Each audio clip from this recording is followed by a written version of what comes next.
हमारे आज के स्पीकर जो हिस्टोरियन हैं, तकरीबन उन्होंने अभी रिसेंटली किताब भी लिखा है कि पीसफुल एक्सपेंशन ऑफ इस्लाम, के हिंदुस्तान में अमन के साथ इस्लाम किस तरह फैला। इसको पूरा डिटेल के साथ उन्होंने किताब लिखा है। जिस किताब गांधी जी के आश्रम महाराष्ट्र में भी ये किताब की लॉन्चिंग हुई है, तो ये किताब बहुत मकबूल हुई। अमेजॉन, फ्लिपकार्ट में भी बहुत सारे गैर मुसलमान इस किताब को खरीद रहे, क्योंकि इसके अंदर डिटेल इंफॉर्मेशन दिया गया है कि इस्लाम हिंदुस्तान में किस तरह फैला। तो इस उन्वान पर और तारीख, हिस्ट्री की क्या इंपॉर्टेंस है, क्या कितनी अहमियत है, इस चीज़ को बताने के लिए मैं आज के हमारे मुखर्रिर जनाब सैयद उबैदुर रहमान साहब को दावत देता हूँ कि वो अपने तहरीर को पेश करें और लोगों को समझाएं कि इसकी क्या अहमियत है। जनाब सैयद उबैदुर रहमान साहब। तो जो हिस्ट्री का जो ग्रुप है, और मुझे हैरत है कि साउथ इंडिया के इस रीजन में माशाअल्लाह हमारे नौजवानों ने ये सोचा और इस पर एफर्ट की कि हम अपनी तारीख से लोगों को कैसे आश्रय कराएं। तो मेरे सामने इन्होंने जो प्रपोजल रखा था, तो जो उसमें ये था कि हिंदुस्तान में मुसलमानों ने तहरीक आज़ादी में क्या काम किया और दूसरे हिंदुस्तान में इस्लाम पीसफुल अंदाज से कैसे फैला, इन दोनों मौज़ूआत को कवर करूँ। तो इंशाअल्लाह मैं अपनी सुकून में इन दोनों मौज़ूआत को कवर करने की कोशिश करूँगा। अल्लामा इक़बाल ने कहा है, कभी ये नौजवान मुस्लिम तदब्बुर भी किया तूने, वो क्या गर्दू था जिसका तू है टूटा हुआ तारा, तुझे उस कौम ने पाला आया होशे मोहब्बत में, कुचल डाला था जिसने पाँव में ताजे सरे डाला, तुझे आपा से अपने कोई निस्बत हो नहीं सकती कि तू गुफ्तार वो किरदार तू साबित हो सयारा। जब हिंदुस्तान में हम आज़ादी की बात करते हैं तो आजकल जो हमारे यहाँ एक नैरेटिव चल रहा है, वो नैरेटिव ये है कि मुसलमानों का कोई रोल हिंदुस्तान की आज़ादी में नहीं था, या अगर था तो बहुत माइनसूल था, उसकी कोई अहमियत नहीं थी। लेकिन आप अगर मुताला करेंगे तारीख का, आप मुताला करेंगे 1857 की जंग कैसे हुई, फिर 1947 यानी 1900 से 47 तक की जो तहरीक आज़ादी थी वो कैसे चली, तो आपको अंदाजा होगा कि ये पूरी एफर्ट जो थी 1857 की जंग जो थी और उसके बाद तहरीक आज़ादी पे हिंदू और मुसलमान दोनों ने साथ साथ मुल्क के लिए, मुल्क की आज़ादी के लिए जद्दोजहद की। और उसमें खास तौर पर 1857 में जो जंग हुई, जो उसके लिए एफर्ट हुई, जो स्ट्रगल हुई, जो कुर्बानियाँ थी, उसमें मुसलमानों का रोल बिला मुबालगा लीडरशिप का है। यानी मुसलमानों ने सिर्फ ये की लीडरशिप प्रोवाइड की, उन्होंने उसके लिए स्ट्रगल की, उसके लिए जेल गए, उसके लिए सलाखों को पीछे रहे, बेशुमार कुर्बानियाँ दी। मेरी किताब उलमा ज़ोर इतिहास फ्रीडम मूवमेंट एक किताब है, जिसमें उलमा ने तहरीक आज़ादी के में क्या किरदार अदा किया, वो एक अच्छी चीज़ पर एतबार करने की कोशिश की। तो मैं पहले उसी आस्पेक्ट पर बात करने की कोशिश करूँगा। देखिए 1857 की जंग जो है, जो उसको शुरू किया और उसकी जो बुनियादी तौर पर जो दो कैरेक्टर थे या 3 कैरेक्टर थे, उससे बुनियादी तौर पर मौलवी अब्दुल्ला शाह और अजीम खान, ये 2 लोग ऐसे थे जिनके बारे में अंग्रेजों ने भी कहा है और आम हिंदुस्तानी स्कॉलर्स ने, उलमा ने, सबने लिखा है कि बेसिक रोल इनका था। और एक और अहम किरदार आप देखिए जिसको हम लोग बहुत वर्णित करने की कोशिश करते हैं, हम जब तारीख पढ़ते हैं तो हम आखिरी जो मुगल बादशाह है बहादुर शाह जफर, उसको हम ऐसे प्रेजेंट करते हैं कि जैसे वो एक पैरिया हो, ऐसा हो कि उन्होंने हिंदुस्तान में मुसलमानों के खात्मे के लिए किया। लेकिन आप देखिए हिंदुस्तान में जो 1857 की जंग की लीडरशिप थी, उसमें बहादुर शाह जफर की जो कुर्बानियाँ हैं, उसकी और उसकी फैमिली अनपैरेलल्ड। देखिए बात अगर वो चाहते तो उनका अंग्रेजों से मायना था कि जब बहादुर शाह का इंतकाल हो जाएगा तो मुगल सल्तनत खत्म हो जाएगी और जो मुगल इनकी जो फैमिली के लोग हैं उनके लिए कुतुब के लोगों के पास दिल्ली में एक उनके लिए एक महल बनाया गया था जिसमें वो रहेंगे और उनको हुकूमत की तरफ से, अंग्रेजों की तरफ से बहुत जबरदस्त जो मेटेरियल बेनिफिट्स मिलेंगे। लेकिन उसके बावजूद हमारे बहादुर शाह साहब ने क्या किया, ना सिर्फ उन्होंने लीडरशिप को एक्सेप्ट किया, बल्कि जब जंग खत्म हो गई, जब मुजाहिदीन आजादी उस तहरीक नाकाम हो गई, उस वक्त भी बहादुर शाह साहब ने कोई मर्सी पेटिशन नहीं की, अंग्रेज जजों से फरियाद नहीं की मुझे आजाद करो, बल्कि उनके सारे बच्चों को पूरा खानदान जो था वो तबाह हो गया। तो महल से आप देखें जो उनका पेट हुआ, उनके जो कुर्बानियां थी और जो खात्मा हुआ, तो उसके बारे में बहादुर शाह साहब ने खुद लिखा है, कितना था बदनसीब ज़फ़र नफ्स के लिए दो गज ज़मीन मिल सकी कुएं रंगून में जाकर उनको गुर्बत में, फ्रांस में, फाकशी में उनका खात्मा हुआ। तो अगर आप हिंदुस्तान में देखेंगे तो हमारा एक बहुत बड़ा लीडर जिसको हम लोगों ने इग्नोर करके वो बहादुर शाह साहब। अहमदुल्लाह शाह की बात करें, बोलते अहमदुल्लाह शाह बुनियादी तौर पर एक इस्लामी स्कॉलर थे, बहुत बड़े स्कॉलर थे। उनके बारे में लोग कहते हैं कि वो या तो मद्रास से आए थे या फैसलाबाद से, तो वो कंफ्यूज है। उस आदमी ने जंग की क़यादत की पहले अहमद में, फिर उसके बाद बरेली और शाहजहानपुर के इलाके में तो जंग की मुस्तकिल अंग्रेज मुसन्निफ खुद उनके बारे में लिखते हैं, वो कहते हैं कि अहमदुल्लाह शाह का वो उसका बुनियादी किरदार था। फिर उसको किसी थिएटर में उनको अहमदुल्लाह शाह को शहीद करके अंग्रेजों के पास क्या नाम है उनकी गर्दन जाकर पेश की। एक और बहुत जबरदस्त पर्सनैलिटी, मैं कहता हूँ कि उनका नाम हम लोगों ने सुना होगा, मौलवी लियाकत अली। मौलवी लियाकत अली जो है ये एक स्कॉलर थे इलाहाबाद के पास, बनारस के पास, और जब 1857 में रिवोल्ट शुरू हुआ तो उसमें उन्होंने इलाहाबाद पर कब्जा किया, अंग्रेजों से जंग की मुस्तकिल, फिर उसके बाद लखनऊ में आ गए और उसके बाद तकरीबन आप 15 साल तक, यानी जंग आज़ादी जब नाकाम हो गई थी उसके बाद भी 15 साल तक वो स्ट्रगल करते रहे और 1880s में उनको गिरफ्तार किया गया और वो काला पानी भेजा गया। काला पानी में भी वो आदमी तकरीबन 10 साल तक अंग्रेजों के खिलाफ मुसलसल तबलीग करता रहा, मुसलसल तबलीग करता। काला पानी में भी हमारे स्कॉलर्स की, हमारे उलमा की, हमारे लोगों की, हमारे कायदीन की जो कुर्बानियां हैं आप देखें, उसका कोई पैरल नहीं है। फिर एक मौलाना जाफर थानेसरी थे, उन्होंने जाफर थानेसरी को अब्बाया क्रॉस पैलेस में गिरफ्तार किया गया था 1857 के आसपास। 23 साल तक वो बंदा काला पानी में रहा। उन्होंने मुस्तकिल अंग्रेजों के खिलाफ कैंपेन्स की, वहां रहते हुए उन्होंने काला पानी दे और पर एक किताब लिखी जो अभी मौजूद है। फिर आप देखें कि मौलाना फजल खैराबादी एक बड़े स्कॉलर थे, आलिम थे। उनको मुसलमानों का तकरीबन हर तबका अभी भी उनकी इज्जत करता है, उनका रिस्पेक्ट करता है, बहुत बड़े स्कॉलर थे और खुद मुगल बादशाह के जो बादशाह थे उनके एक मुशीर थे।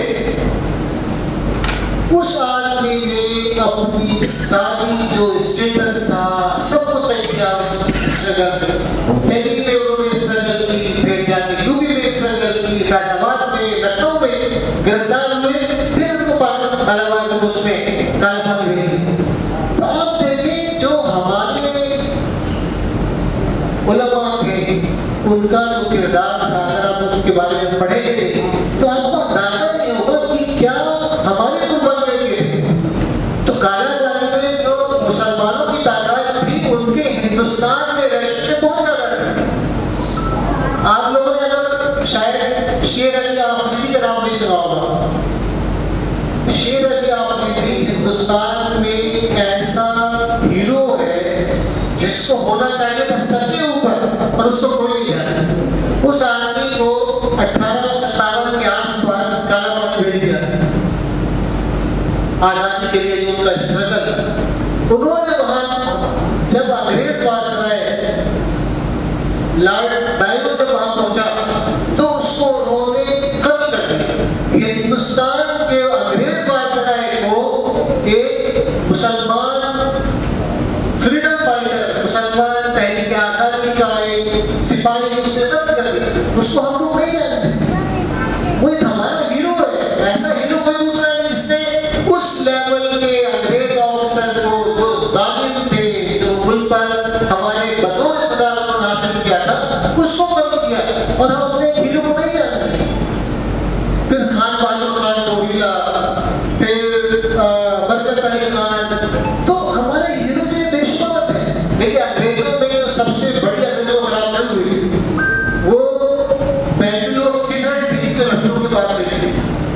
उसमें हमारी बेगम, जो क्या नाम है उसका, इसकी यूपी में अवध का जो आखिरी जो रूलर था उसकी बेगम हसन महल की फौज का जो उसका लीडर था वो बरकत अली था। बरकत अली ने अंग्रेजों की एक बड़ी फौज को, जिनके पास तोपें थी, सारी चीजें थी, उनको शिकस्त दी वहां पर। तो आप देखिए 1857 की जो जंग थी उसके बारे में अंग्रेज भी कहते हैं और हिंदुस्तानी स्कॉलर्स भी कहते हैं कि उसको जो लीड किया, उसको जो गाइड किया, उसमें जो जंग की, उसमें लीडरशिप जो रोल था वो मुस्लिम उलमा का था, मुस्लिम स्कॉलर्स का था। और कुर्बानियां भी आप देखेंगे तो उनके बारे में आता है कि तकरीबन 70,000 मुस्लिम उलमा को फांसी दी गई। एक और चीज, दिल्ली की जामा मस्जिद जो है 1857 के बाद तकरीबन 7 साल तक वहां नमाज नहीं होती। अंग्रेजों के घोड़े बांधे जाते थे। एक दूसरी मस्जिद हमारे फतेहपुरी मस्जिद, वो भी बेच दी गई थी एक बनिया को। तो हमारी मस्जिदें, हमारे मदारिस, हमारे एजुकेशनल इंस्टीट्यूशंस, ये दिल्ली की जामा मस्जिद उसी के बारे में एक इंपीरियल कॉलेज हुआ करता था। उसको कोई नहीं जानता कि मुसलमानों को एक इंपीरियल कॉलेज वहां था, उसको ही बर्बाद कर दिया। तो दिल्ली जो जितने बड़े शहर हैं नॉर्थ इंडिया में खासतौर पर, जो जहाँ पर ऐसे लखनऊ हो या बनारस हो या इलाहाबाद हो, बरेली हो, वहाँ जो मेन सिटी का एरिया था उसको बिल्डोज कर दिया था, खत्म, पूरी आबादी को खत्म कर दिया। दिल्ली में हमारी सारी आबादी को 3 साल तक के लिए दिल्ली से निकाल दिया गया। क्या हम वापस नहीं? हमने क्या कुर्बानियां दी, क्या सहा। 1857 की जंग के बाद दिल्ली में सिर्फ एक मुसलमान बाकी बचा था, उसका नाम था मिर्जा गालिब। क्योंकि मिर्जा गालिब जो नवाब ऑफ पटियाला के बहुत करीबी दोस्त थे, तो सिर्फ उनको रहने दिया, बाकी सारे मुसलमानों को आगे निकाल दिया। उसके बाद आप देखिए, हम आगे बढ़ते हैं, हम रेशम रुमाल तहरीक के बारे में बात करें। पता नहीं आपने सुना है रेशम रुमाल तहरीक को? हमारे अंदर बहुत कम लोग हुए। हज़रत मौलाना महमूद हसन ने उस तहरीक को शुरू किया और उनके साथ 3, 4, 5 स्कॉलर्स थे, जैसे मौलाना वलीउल्लाह सिद्दीक, मौलाना मोहम्मद मियां महमूद अंसारी। ये बेसिक इसके होते हैं। ये तकरीबन 1915 में पहले शुरू हुई और ये यहाँ सेंट्रल एशिया, टर्की, अफगानिस्तान, इन सब में इन लोगों ने इसकी बुनियाद डाली। और अगर ये कामयाब हो जाती तो 1916-17 में हिंदुस्तान आजाद हो जाता। लेकिन अंग्रेजों को भटक मिल गई और उन्होंने हजारों उलमा जो पंजाब में, यूपी में और जो फ्रंटियर का एरिया है, जो तकसीम हो गया आजादी के बाद, वो सारे लोग उसमें शामिल को गिरफ्तार किए। खुद मौलाना महमूद हसन वो तकरीबन 3 साल तक यूरोप में माल्टा की जेल में अपने 8-10 साथियों के साथ रहे थे। मौलाना मोहम्मद मियां मंसूर अंसारी पूरी जिंदगी हिंदुस्तान में वापस नहीं आ सके। हिंदुस्तान जो है आजाद होने से पहले भी जब दूसरे लोग वापस आ गए तब भी उनको आजादी किया, हिंदुस्तान की सरजमीन पर कदम रखने की इजाजत नहीं मिली। उबैदुल्लाह सिद्दीकी वो खुद जो है एक काफी लंबी मुद्दत तक जो है वो बाहर रहे, अफगानिस्तान रहने मजबूर रहे, हिंदुस्तान का इजाजत नहीं मिली। फिर आप देखिए 1947 की तहरीक आजादी थी, उस तहरीक आजादी हुई, उस तहरीक आजादी की बुनियादी जो कायदीन थे उसमें मुसलमान शामिल थे। जो कांग्रेस पार्टी थी, इंडियन नेशनल कांग्रेस, जिसको कहते हैं कि आज़ादी के लिए हमारी बुनियादी तहरीक 9 मुसलमान प्रेसिडेंट हुए उसके। अगर हम बात करें तो और आपसे पूछें कि इंडियन नेशनल कांग्रेस का आज़ादी से पहले कौन प्रेसिडेंट हुआ था, तो मुझे लगता है कि हमारे दरमियान से आप शायद मौलाना अबुल कलाम आज़ाद का नाम लेंगे।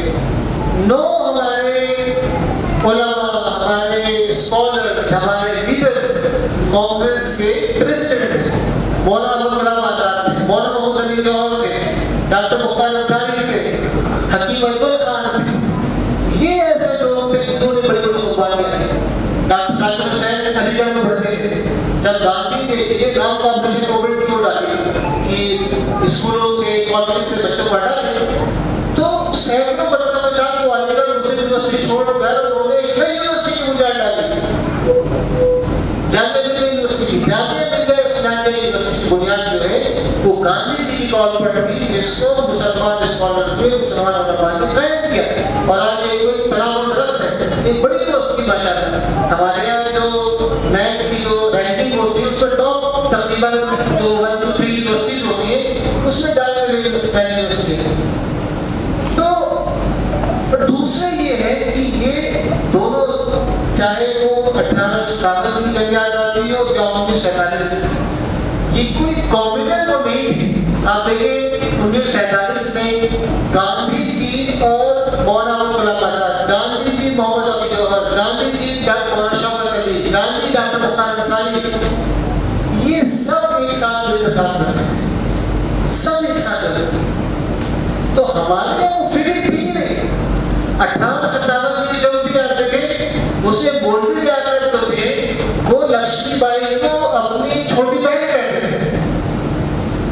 और आप देखिए तात्या टोपे हो या नाना साहब हो, जब वो कानपुर में उनको शिकस्त मिली तो उन्होंने आगे कहाँ बनाया, उन्होंने आगे बरेली में बना ली थी, जहाँ पर खान बहादुर खान रोहिला उस वक्त उनकी हुकूमत थी, उन्होंने एक साथ कब्जा किया था। तो ये हमने जो आज़ादी की स्ट्रगल थी वो हमने एक साथ की थी। और आज़ादी के सबक को, आज़ादी के फल को भी हम लोगों को एक साथ जो है उसको एंजॉय करना। तो अगर हम ये सोचें कि हमने मुल्क की तरक्की के लिए, मुल्क की तामीर के लिए कुछ नहीं किया, तो ये एक ऐसी चीज है जो एक नैरेटिव जो क्रिएट किया जा रहा है और हम भी उसी नैरेटिव को जाने को कबूल करते जा रहे हैं। तो ऐसी एफर्ट जो नो आवर हिस्ट्री के लोग जो कर रहे हैं यहाँ पर माशाअल्लाह, ये बहुत जबरदस्त चीज है। उससे क्या होगा, हमारे अंदर कॉन्फिडेंस पैदा होगा। कॉन्फिडेंस ये होगा कि हम नेशन बिल्डर्स हैं, हम ट्रेडर नहीं। हम जो है हमारा मुल्क की आज़ादी में, मुल्क की तरक्की में, मुल्क के डेवलपमेंट में वही हाथ है, वही कंट्रीब्यूशन में दूसरों का है। हम पीछे नहीं है, अगर हम आगे नहीं है तो हम बराबर में चलेंगे। एक दूसरी जो थीम है और वो एक नैरेटिव क्रिएट किया जाता है, वो ये कि मुसलमान हिंदुस्तान में या इस्लाम हिंदुस्तान में जो है ताकत के जोर से पहला जबरदस्ती है। ये नैरेटिव को हम भी एक्सेप्ट करते हैं। हमें लगता है कि मुसलमान फौजें जो है नॉर्थ से आई, अफगानिस्तान से, सेंट्रल एशिया से, एक हाथ में कुरान, एक हाथ में तलवार, और वो पूरे मुल्क को कब्जा करते हैं। ये फॉल्स एसम्पशन है, ये फॉल्स नैरेटिव है। देखिए दिल्ली सल्तनत जो है वो 1213 सदी में एस्टैब्लिश दिल्ली सल्तनत, यानी हुकूमत की रहमत में 13वीं सेंचुरी में दिल्ली में हुकूमत की बुनियाद है। तो क्या दिल्ली में या साउथ में या मालाबार में या गुजरात में या कोरोमंडल में, तमिलनाडु में मुसलमान दिल्ली सदी में आए?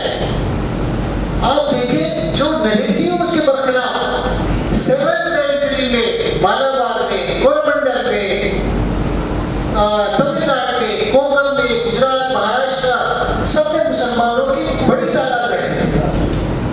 और इस्लाम मैं बताऊं, इस्लाम जो फैलना शुरू हुआ है हिंदुस्तान में, तो हमारा जो एक असम्पशन है हमारे दिलों में कि वो नॉर्थ से शुरू हुआ, फौजों के थ्रू शुरू हुआ, ये बिल्कुल फॉल्स सच है।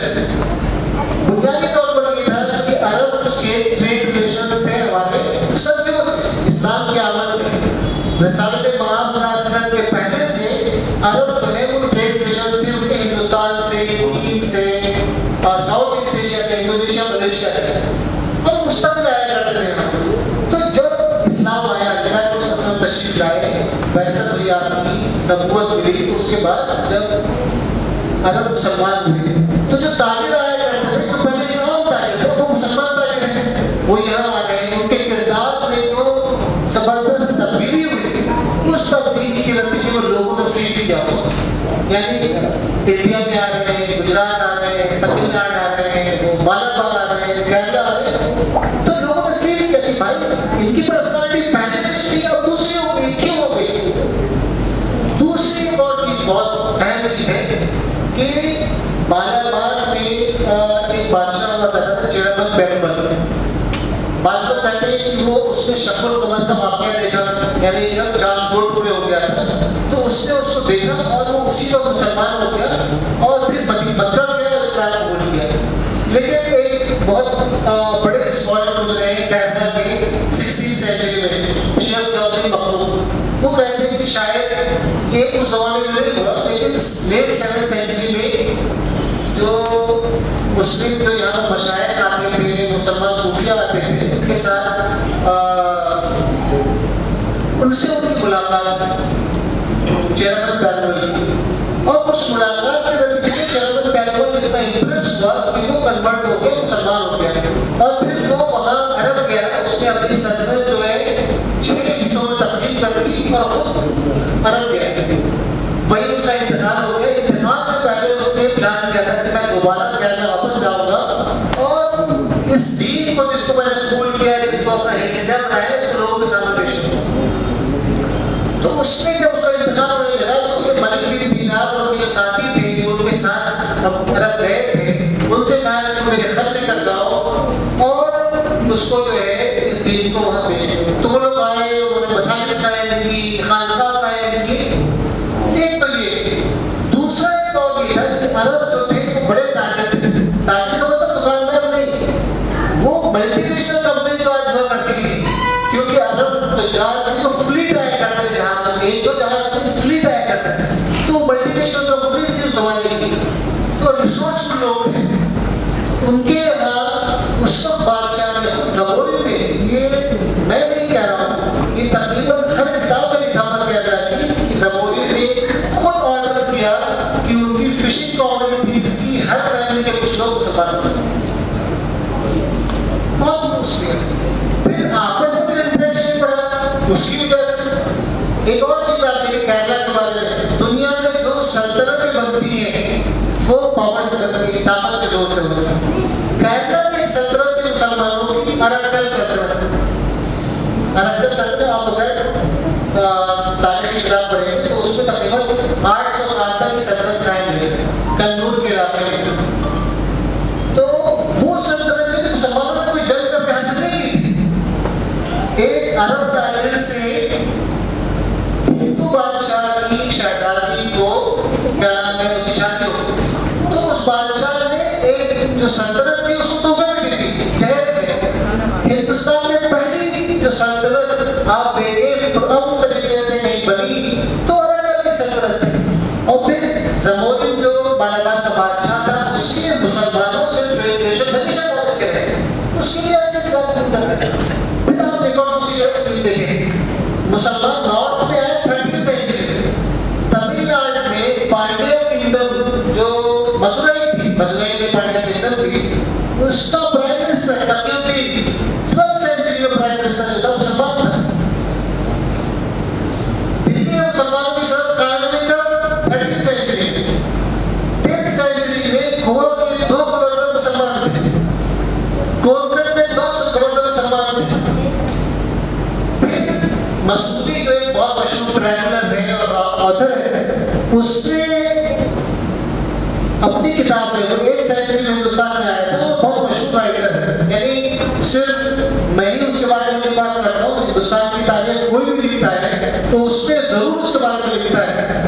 तो मसूदी लिखता है कि जब वो 8वीं सेंचुरी में आया तो उसने देखा कि गुजरात में मुसलमानों की कई बस्तियां थी जिसमें 10,000 से 15,000 की आबादी थी। और वो कहता है कि वो जो बादशाह था उस वक्त का, वो सिंध और हिंद में सब उससे बेहतर जो बादशाह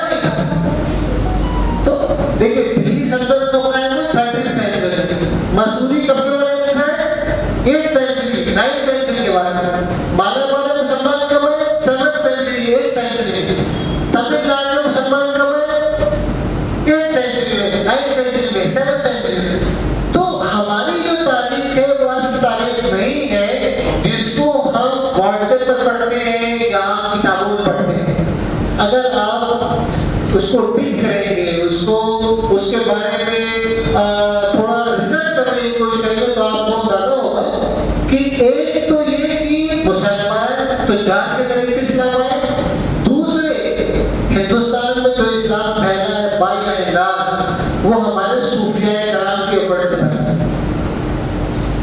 देखिए तमिलनाडु की बात कर रहा हूँ, नाथर बली शाह बहुत मशहूर बली है, 5th सेंचुरी में आए थे और 8-10 लोगों के साथ नहीं आए, सैकड़ों औलिया कराम के साथ हुआ है और बेतहाशा लोग उनके हाथ में मुसलमान हुए।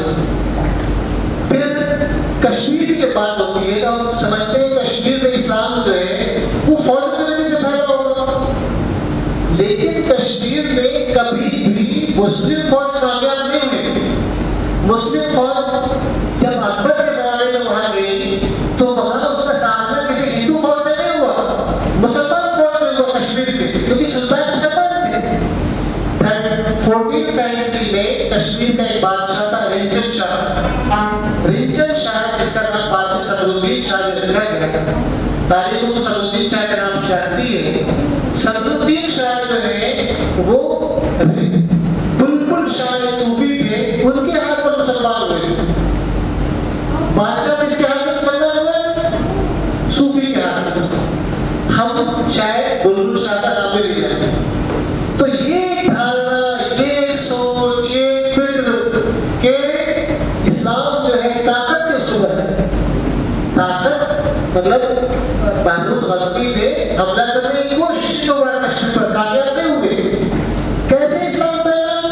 बुलबुल शाह के हाथ में। फिर उसके बाद आप देखें सैकड़ों दूसरे स्कॉलर आए, ऋषि आए कश्मीर में। मुस्लिम ऋषि जो है उनका बहुत बड़ा रोल है। आप देखिए मुस्लिम ऋषि के बारे में बताया करेंगे तो आपको अंदाजा होगा कि जैसे हिंदू ऋषि रहते थे उसी तरह मुसलमान ऋषि रहने लगे और बेतहाशा हम लोग उसके उनके हाथ में कन्वर्ट होते रहे। और कश्मीर में ऐसा नहीं है कि एक बादशाह रिंचन शाह मुसलमान हो गया तो पूरे आबादी मुसलमान हो गए। वो एक स्लो प्रोसेस था जो सदियों में जारी रहा, सदियों में जारी रहा। और उस तरह जो है वो कन्वर्जन और आहिस्ता आहिस्ता इंक्लूजन और मुसलमान और दूसरी कम्युनिटीज आपस में करीब होते हैं और कन्वर्ट होते हैं। तो अब पंजाब में देखें, पंजाब में जो है दादा गंज बख्श और शेख फरूदीन गंज शिखर, उन दोनों के एफर्ट से दसियों ट्राइब मुसलमान हुए, एक आध नहीं।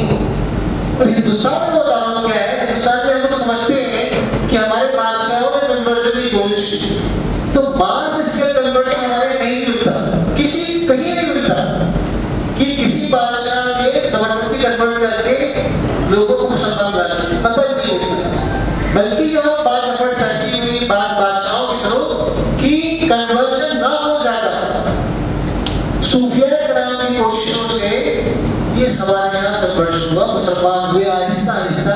लोगों ने देखा कि उनके यहाँ डिस्क्रिमिनेशन नहीं है, उनके यहाँ बराबरी है, उनके यहाँ मसावत है, एक ही कमरे में लोग सोते हैं, एक ही साथ खाना खाते हैं। तो ये चीजें ऐसी थी कि उनके बराबर लोग मुसलमान होते हैं। अभी भी आप जाए तमिलनाडु में जाए, आप कर्नाटक में जाए, आप केरल में जाए, आप नॉर्थ इंडिया में जाए, तो निजामुद्दीन औलिया की दरगाह में जाए, तो आप देखेंगे कि वहाँ ना सिर्फ के मुसलमान बल्कि बरादराने बड़ी तादाद अभी भी आते हैं।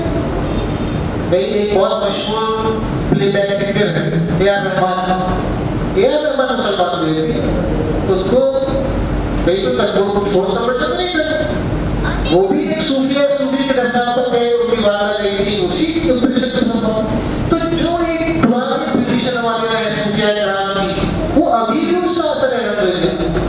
तो हमारे ये सोचना कि जो चीज़ हमारे सामने तारीख में लिखी जाती है, जो मॉड्स हमें परोसी जाती है, जो लोग हमें देते हैं रोजाना, और हम अपने उसको हम सोचते हैं कि वाकई ये हकीकत है, लेकिन ये हकीकत नहीं है, ये झूठ है। तो हमारे यहाँ हमें पता होना चाहिए तारीख का इसलिए जरूरी है कि हमें हकीकत का इल्म होगा तो दो चीजें होंगी। एक तो ये होगा कि हमें लगेगा कि हम भी बराबर की शरीक है, हम भी नेशन बिल्डर, हमने मुल्क को बहुत कुछ दिया है, हमने आजादी में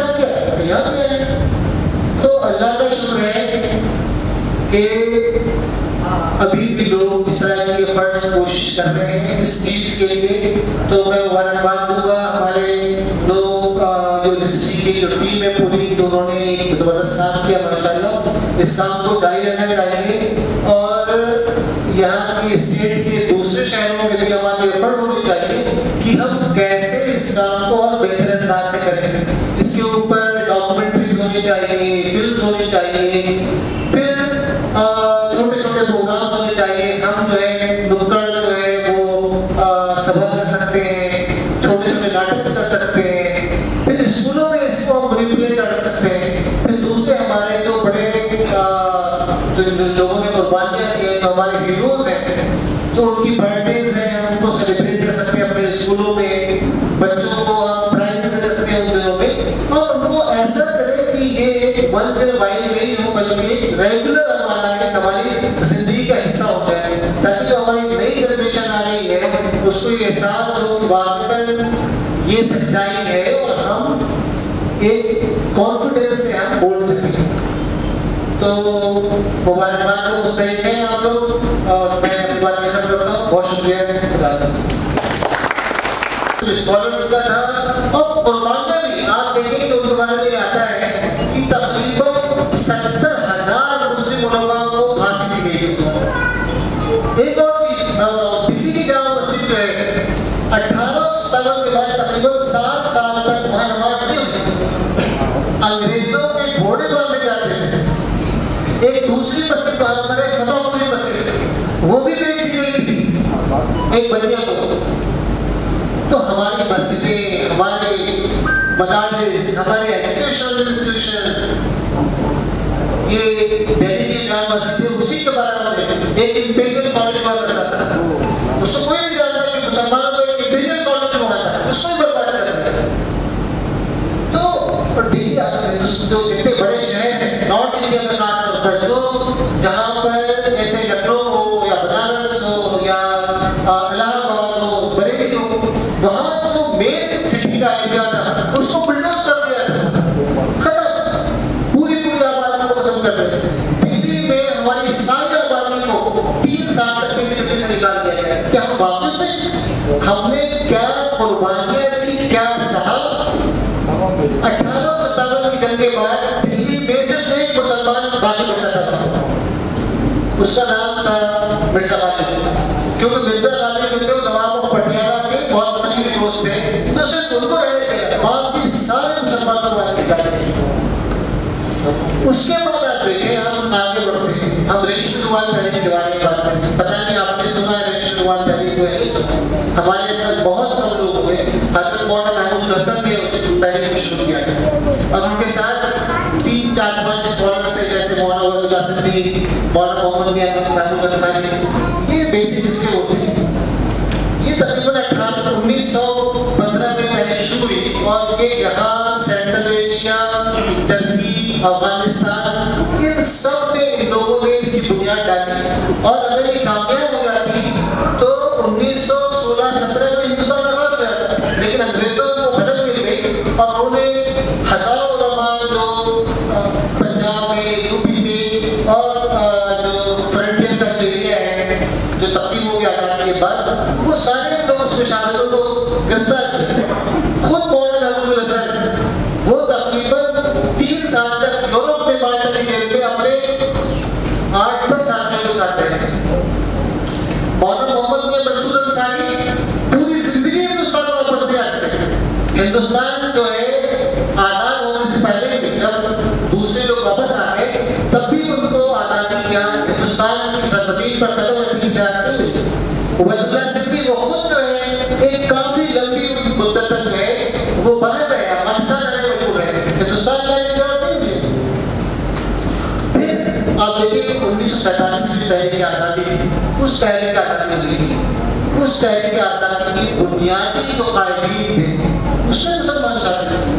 जो कांग्रेस पार्टी थी, इंडियन नेशनल कांग्रेस, जिसको कहते हैं कि आज़ादी के लिए हमारी बुनियादी तहरीक थी, 9 मुसलमान प्रेसिडेंट हुए उसके। अगर हम बात करें तो और आपसे पूछें कि इंडियन नेशनल कांग्रेस का आज़ादी से पहले कौन प्रेसिडेंट हुआ था, तो मुझे लगता है कि हमारे दरमियान से आप शायद मौलाना अबुल कलाम आज़ाद का नाम लेंगे। 9 हमारे लीडर्स, हमारे लीडर्स कांग्रेस के प्रेसिडेंट थे, मौलाना अबुल कलाम आजाद थे, मौलाना मोहम्मद अली जौहर थे, डॉक्टर मुख्तार अंसारी थे, हकीम अजमल खान थे। ये ऐसे लोग थे जिन्होंने बड़ी बड़ी कुर्बानियां दी। डॉक्टर साकिब हुसैन अलीगढ़ में पढ़ते थे, जब गांधी ने ये गांव का ऑपरेशन कोविड क्यों डाली कि स्कूलों से कॉलेज से बच्चों को हटा दें, तो सैकड़ों बच्चों के साथ वो अलीगढ़ मुस्लिम यूनिवर्सिटी छोड़कर उन्होंने कई यूनिवर्सिटी की बुनियाद डाली। जामिया मिलिया यूनिवर्सिटी, जामिया मिलिया इस्लामिया यूनिवर्सिटी की बुनियाद जो है वो गांधी जी की कॉल पर थी, जिसको मुसलमान स्कॉलर्स ने, मुसलमान उलमा ने कायम किया। और आज ये कोई तनाव दरख्त है, एक बड़ी यूनिवर्सिटी माशाअल्लाह। हमारे यहाँ जो नैक की जो रैंकिंग होती है उसमें टॉप तकरीबन जो 1 2 3 यूनिवर्सिटीज होती है उसमें जामिया मिलिया यूनिवर्सिटी है। तो दूसरा ये है कि ये दोनों, चाहे वो 1857 की जंग आजादी हो या 1947, ये कोई कॉम्युनल तो नहीं थी। आप देखिए 1947 में गांधी जी और मौलाना अबुल कलाम आजाद, गांधी जी मोहम्मद अली जौहर, गांधी जी डॉक्टर मौलाना शौकत अली, गांधी डॉक्टर मुख्तार अंसारी, ये सब एक साथ मिलकर काम करते थे, सब एक साथ करते। तो हमारे वो फिक्र थी नहीं। 1857 की जो थी आप देखें, उसे बोलते जाकर तो थे वो लक्ष्मीबाई को अपनी छोटी बहन कहते थे। और आप देखिए तात्या टोपे हो या नाना साहब हो, जब वो कानपुर को उनको शिकस्त मिली तो उन्होंने आगे कहाँ बनाया, उन्होंने आगे बरेली बना ली थी, जहाँ पर खान बहादुर खान रोहिला उस वक्त उनकी हुकूमत थी, उन्होंने एक साथ कब्जा किया था। तो ये हमने जो आज़ादी की स्ट्रगल थी वो हमने एक साथ की थी, और आज़ादी के सबक को, आज़ादी के फल को भी हम लोगों को एक साथ जो है उसको एंजॉय करना। तो अगर हम ये सोचें कि हमने मुल्क की तरक्की के लिए, मुल्क की तामीर के लिए कुछ नहीं किया, तो ये एक ऐसी चीज है जो एक नैरेटिव जो क्रिएट किया जा रहा है, और हम भी उसी नैरेटिव को जाने को कबूल करते जा रहे हैं। तो ऐसी ऊपर जो नो आवर हिस्ट्री के लोग जो कर रहे हैं यहाँ पर माशाअल्लाह, ये बहुत जबरदस्त चीज है। उससे क्या होगा, हमारे अंदर कॉन्फिडेंस पैदा होगा। कॉन्फिडेंस ये होगा कि हम नेशन बिल्डर्स हैं, हम ट्रेडर नहीं। हम जो है हमारा मुल्क की आज़ादी में, मुल्क की तरक्की में, मुल्क के डेवलपमेंट में वही हाथ है, वही कंट्रीब्यूशन में दूसरों का है। हम पीछे नहीं है, अगर हम आगे नहीं है तो हम बराबर कुछ नहीं है। एक दूसरी जो थीम है और वो एक नैरेटिव क्रिएट किया जाता है, वो ये कि मुसलमान हिंदुस्तान में या इस्लाम हिंदुस्तान में जो है ताकत के जोर से फैला, जबरदस्ती है। ये नैरेटिव को हम भी एक्सेप्ट करते हैं। हमें लगता है कि मुसलमान फौजें जो है नॉर्थ से आई, अफगानिस्तान से, सेंट्रल एशिया से, एक हाथ में कुरान, एक हाथ में तलवार, और वो पूरे मुल्क को कब्जा करते हैं। ये फॉल्स एसम्पशन है, ये फॉल्स नैरेटिव है। देखिए दिल्ली सल्तनत जो है वो 1213 सदी में एस्टैब्लिश दिल्ली सल्तनत, यानी हुकूमत की रहमत में 13वीं सेंचुरी में दिल्ली में हुकूमत की बुनियाद है। तो क्या दिल्ली में या साउथ में या मालाबार में या गुजरात में या कोरोमंडल में, तमिलनाडु में मुसलमान दिल्ली सदी में है। आप देखें जो नैरेटिव उसके बरखिलाफ 7th सेंचुरी में मालाबार में, कोरोमंडल में, तमिलनाडु में, कोंकण में, गुजरात, महाराष्ट्र, सब में मुसलमानों की बड़ी तादाद है। और इस्लाम मैं बताऊं, इस्लाम जो पहले शुरू हुआ है हिंदुस्तान में, तो हमारा जो एक असम्पशन है हमारे दिलों में कि वो नॉर्थ से शुरू हुआ, फौजों के थ्रू शुरू हुआ, ये बिल्कुल फॉल्स सच है। बुनियादी तौर पर ये था कि अरब के ट्रेड रिलेशंस थे हमारे सदियों से, इस्लाम के आमद से, रिसालत इमाम के पहले से अरब जो है वो ट्रेड रिलेशंस थे उनके हिंदुस्तान से, चीन से, और साउथ ईस्ट एशिया से, इंडोनेशिया, मलेशिया से, और मुस्तकिल आया करते थे।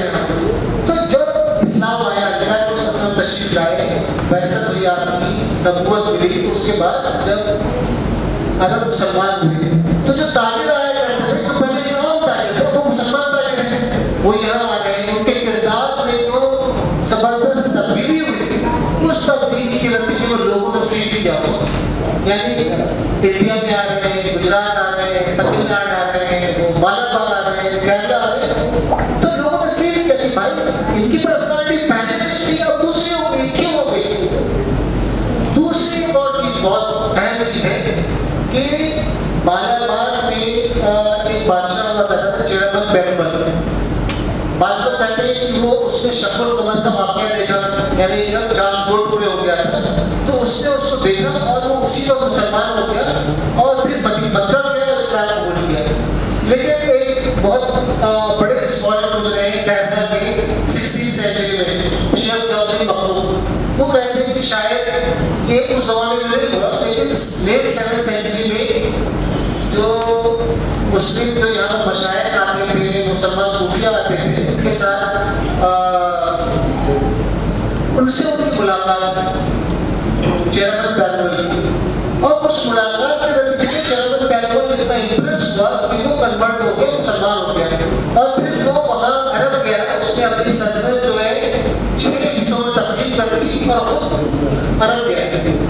वही उसका इंतजार हो गया। इंतजार से पहले उसने प्लान किया था कि मैं दोबारा केरला वापस जाऊंगा और इस दीन को जिसको मैंने कबूल किया, जिसको अपना हिस्सा बनाया, उसको लोगों के सामने पेश करूंगा। तो उसने जब उसका इंतजार होने लगा तो उसके मलिक बिन दीनार और उनके जो साथी थे, जो उनके साथ सब अरब गए थे, उनसे कहा कि मेरे खत लेकर जाओ और उसको जो है इस दीन को वहाँ भेजो। तो वो लोग आए, उन्होंने मसाजिद कायम की, खानकाह कायम की। एक तो ये, दूसरा एक और ये है कि अरब जो थे वो बड़े ताजिर थे। ताजिर का मतलब दुकानदार नहीं, वो मल्टीनेशनल कंपनी जो आज हुआ करती थी, क्योंकि अरब तो जहाज जो फ्लीट आया करते थे, जहाज में जो जहाज में फ्लीट आया करते थे, तो मल्टीनेशनल कंपनी से जमाने की तो रिसोर्सफुल लोग थे। उनके यहाँ उस वक्त बादशाह ने ज़बूर में, ये मैं नहीं कह रहा हूँ, ये तकरीबन हर किताब में लिखा हुआ कह रहा है कि ज़बूर ने खुद ऑर्डर किया कि उनकी फिशिंग कम्युनिटीज की हर फैमिली के कुछ लोग मुसलमान हो। बहुत मुश्किल फिर आपस में इंटरेक्शन बढ़ा। उसकी वजह से एक और चीज आती है केरला के बारे में, दुनिया में जो सल्तनतें बनती हैं वो पावर से बनती है, ताकत के जोर से बनती है। केरला में सल्तनत के मुसलमानों की अरक्कल सल्तनत, अरक्कल सल्तनत आप अगर तारीख की किताब पढ़ेंगे तो उसमें तकरीबन 800 साल तक की सल्तनत कायम रही कन्नूर के इलाके में। तो वो सल्तनत के मुसलमानों ने कोई जंग का प्रयास नहीं की थी। एक अरब ताजिर से हिंदू बादशाह की शहजादी को क्या नाम है उसकी शादी हो, तो उस बादशाह ने एक जो सल्तनत थी उसको तोहफे में दी थी जहेज में। हिंदुस्तान में पहली जो सल्तनत आप देखें पुरअमन तरीके से नहीं बनी तो अरब की सल्तनत थी। और फिर ज़मोरिन जो मालाबार का बादशाह था, उसके मुसलमानों से रिलेशन हमेशा बहुत अच्छे रहे, उसके लिए ऐसे साथ करते थे।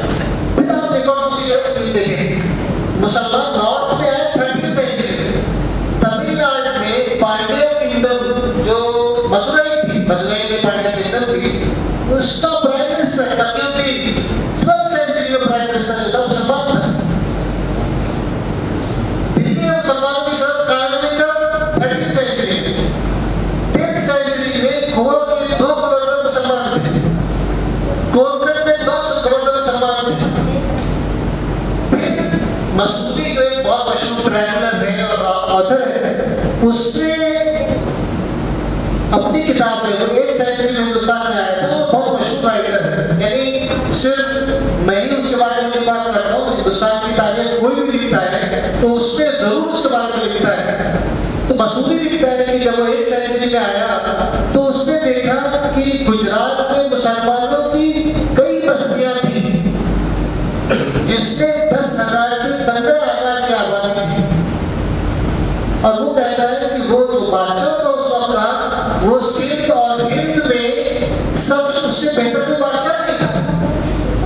तो देखिए दिल्ली सल्तनत को कायम हुई 30th सेंचुरी, मसूदी कब के बारे में लिखा है? 8th सेंचुरी, 9th सेंचुरी के बारे में। मालाबार में मुसलमान कब है? 7th century, 8th century. Tamil Nadu में मुसलमान कब है? 8th सेंचुरी में, 9th सेंचुरी में, 7th सेंचुरी में। तो हमारी जो तारीख है वो आज तारीख नहीं है जिसको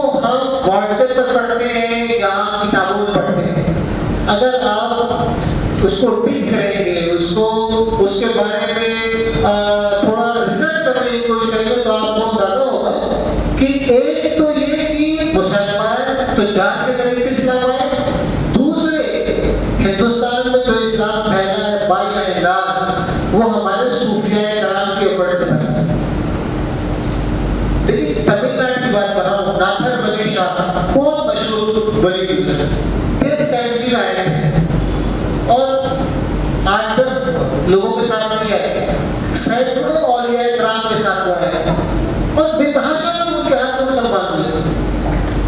फिर कश्मीर की बात होती है, हम समझते हैं कश्मीर में इस्लाम जो है वो फौज में से फैला होगा, लेकिन कश्मीर में कभी भी मुस्लिम फौज कामयाब नहीं हुई। मुस्लिम फौज जब अकबर के ज़माने में वहां गई तो वहां उसका सामना किसी हिंदू फौज से नहीं हुआ, मुसलमान फौज से हुआ कश्मीर में, क्योंकि सुल्तान मुसलमान थे। 14th सेंचुरी में कश्मीर का एक बादशाह था रिंचन शाह। रिंचन शाह जिसका नाम बाद में सदरुद्दीन शाह में रखा गया, तारीख उसको सदरुद्दीन शाह के नाम से जानती है। सदरुद्दीन शाह जो है वो बुलबुल शाह सूफी थे, उनके हाथ पर मुसलमान हुए। बादशाह किसके हाथ में मुसलमान हुए? सूफी के हाथ में। हम शायद बुलबुल शाह का नाम भी ले जाए। तो ये धारणा, ये सोच, ये फिक्र के इस्लाम जो है ताकत के उसूल है। ताकत मतलब महमूद गजनी ने हमला करने की कोशिश की कश्मीर पर, कामयाब नहीं हुए। कैसे इस्लाम फैला? बुलबुल शाह के हाथ पर। फिर उसके बाद आप देखें सैकड़ों दूसरे स्कॉलर आए, ऋषि आए कश्मीर में। मुस्लिम ऋषि जो है उनका बहुत बड़ा रोल है। आप देखिए मुस्लिम ऋषि के बारे में बताया करेंगे तो आपको अंदाजा होगा कि जैसे हिंदू ऋषि रहते थे उसी तरह मुसलमान ऋषि रहने लगे और बेतहाशा हम लोग उसके हाथ में कन्वर्ट होते लगे। और कश्मीर में ऐसा नहीं है कि एक बादशाह रिंचन शाह मुसलमान हो गया तो पूरी आबादी मुसलमान हो गई। वो एक स्लो प्रोसेस था जो सदियों तक जारी रहा, सदियों तक जारी रहा। और उस तरह जो है वो कन्वर्जन और आहिस्ता आहिस्ता इंक्लूजन और मुसलमान और दूसरी कम्युनिटीज आपस में करीब होते हैं और कन्वर्ट होते हैं। तो अब पंजाब में देखिए, पंजाब में जो है दादा गंज बख्श और शेख मखदूम गंज शिखर, उन दोनों के एफर्ट से दसियों ट्राइब मुसलमान हुए, एक आध नहीं। और हिंदुस्तान में बता रहा हूँ क्या है, हिंदुस्तान में हम लोग समझते हैं कि हमारे बादशाहों में कन्वर्जन की कोशिश, तो मास स्केल कन्वर्जन हमारे नहीं मिलता, किसी कहीं नहीं मिलता कि किसी बादशाह ने जबरदस्ती कन्वर्ट करके लोगों को मुसलमान बना दिया, पता ही नहीं होता। बल्कि यहाँ बात एफर्ट्स ऐसी हुई बादशाहों की तरफ कि कन्वर्जन ना हो जाता, सूफिया कराम की कोशिशों से ये हमारे यहाँ कन्वर्जन हुआ, मुसलमान हुए आहिस्ता आहिस्ता।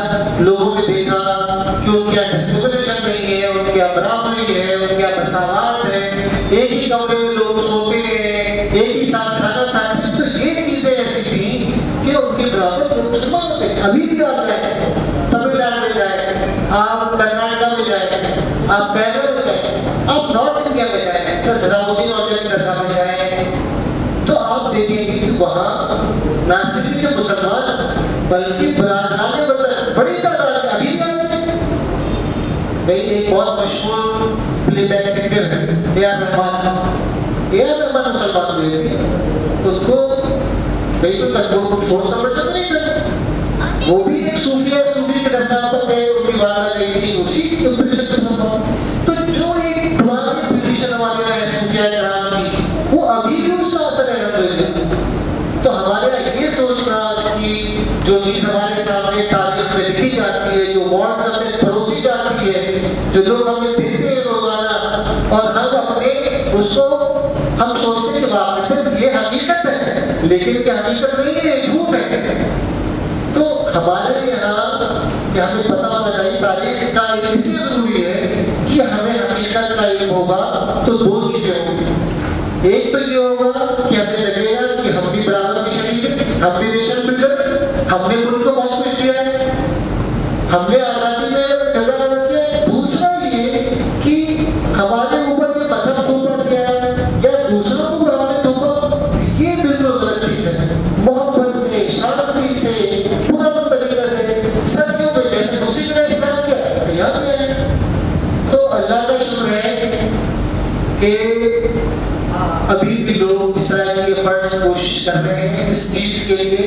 तो मैं मुबारकबाद दूंगा हमारे लोग जो हिस्ट्री की जो टीम है पूरी, उन्होंने एक जबरदस्त काम किया माशाल्लाह। इस काम को जारी रखना चाहिए और यहाँ की स्टेट के दूसरे शहरों के लिए हमारी एफर्ट होनी चाहिए कि हम कैसे इस काम को और बेहतर अंदाज से करें। इसके ऊपर डॉक्यूमेंट्रीज होनी चाहिए, फिल्म होनी चाहिए, फिर छोटे छोटे प्रोग्राम होने चाहिए। हम जो है नुक्कड़ जो है वो सभा कर सकते हैं, छोटे छोटे नाटक कर सकते हैं, फिर स्कूलों में इसको हम रिप्ले कर सकते हैं। फिर दूसरे हमारे जो बड़े जो लोगों ने कुर्बानियाँ दी हैं, जो हमारे हीरोज हैं, जो उनकी बर्थडेज हैं, हम उनको सेलिब्रेट कर सकते हैं अपने स्कूलों में। बच्चों को हम प्राइज दे सकते हैं उन दिनों में, और उनको ऐसा करें कि ये वंस इन अ वाइल नहीं हो बल्कि रेगुलर हमारी जिंदगी का हिस्सा हो जाए, ताकि जो हमारी नई जनरेशन आ रही है उसको ये एहसास हो कि वाकई